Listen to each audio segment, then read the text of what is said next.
Subscribe now for exciting new videos. The haunting story of the Queen's secluded sisters. In 1986, a correspondent from the Sun tabloid stumbled upon a modest plaque on a recent grave while strolling through a local cemetery in Surrey. It displayed a serial number and a surname known to every English person, Bowes-Lyon.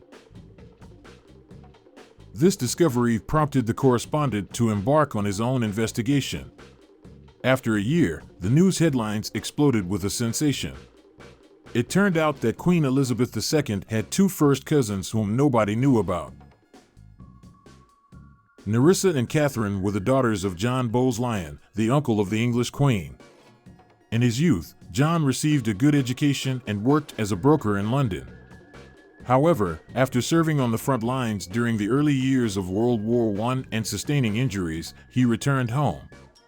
Medical examinations revealed several mental disorders, including nervous breakdowns and neurasthenia. Of course, these diagnoses were never disclosed in society.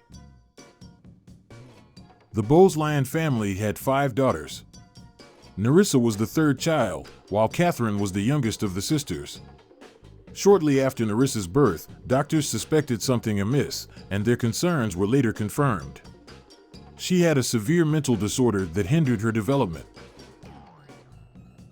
During that time in England, developmental disabilities were not treated. The fate of such children was tragic.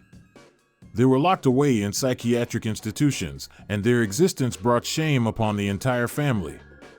The Bowes-Lyons realized this and kept the birth of their impaired daughter a secret. A similar story unfolded with their youngest daughter, Katherine. Doctors, shrugging their shoulders and giving a bleak prognosis, also concealed her birth by falsifying necessary documents. The parents resorted to this deceit for the sake of their other healthy daughters. If society had known about the afflicted sisters, they would have had no chance of getting married. Their hereditary condition would have made it impossible. Nerissa and Katherine spent their early childhood in their parents' home but were kept separate from their sisters.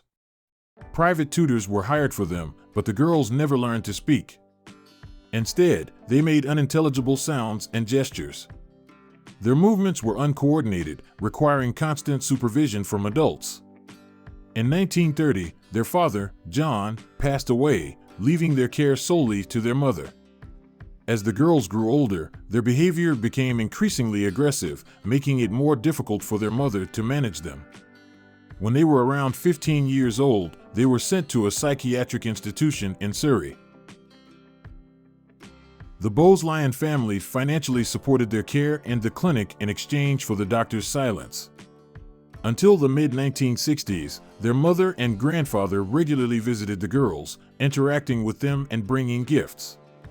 However, after the deaths of their relatives, Nerissa and Katherine were completely forgotten. When journalists discovered the psychiatric institution during their investigations, the doctors informed them that the girls behaved well and did not cause any trouble.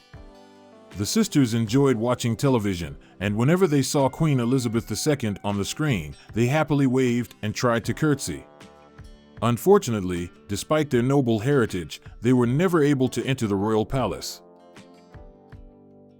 In 1986, Nerissa, the older sister, passed away. Katherine couldn't comprehend what had happened, but instinctively knew she had lost someone very close to her. She fell into a stupor for several days, unresponsive to her surroundings. After the scandalous article in The Sun, journalists from various publications besieged Buckingham Palace, demanding explanations. They wanted to know why the royal family had been so heartless towards their relatives and showed no concern for the sisters' unfortunate fate. Queen Elizabeth II dismissed the intrusive questions, and her press secretary stepped forward, briefly stating that this was a private matter for the Bowes-Lyon family. Katherine passed away in 2014, outliving her sister by over 20 years. During that time, the residents of Buckingham Palace never acknowledged her existence. Katherine received no gifts or even simple cards for her birthday or Christmas. In 2011, a documentary film titled The Queen's Hidden Cousins shed light on the tragic lives of the sisters. Additionally, in 2020, their story was featured in the fourth season of the popular series The Crown. However, the movie embellished the storyline, portraying the royal court in a more favorable light. Princess Margaret learned about the sisters through the film and, according to the script, attempted to restore justice by caring for Nerissa and Katherine. Sadly, in real life, this never happened. What are your thoughts on this extraordinary story? Did you know about the hidden sisters of Queen Elizabeth II? Share your opinions in the comments section below. Don't forget to subscribe to our YouTube channel for more fascinating content like this.